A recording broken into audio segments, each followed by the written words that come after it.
mutter through clenched teeth, "Where are you?" This is a story of a protector you could never imagine.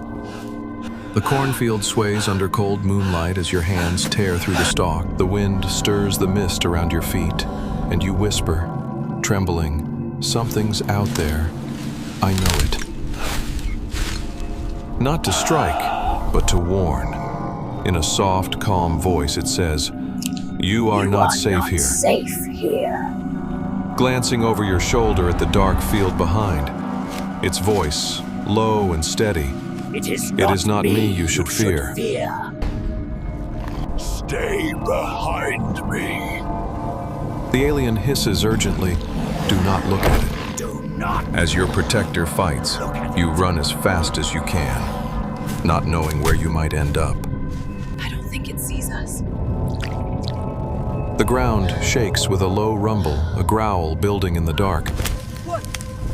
Eyes unreadable but strangely gentle. The wind hushes for just a moment as it whispers, I came to help you, remember? It rises, pointing toward a narrow break in the corn where faint light spills through. You push forward, sprinting as lightning strobes overhead.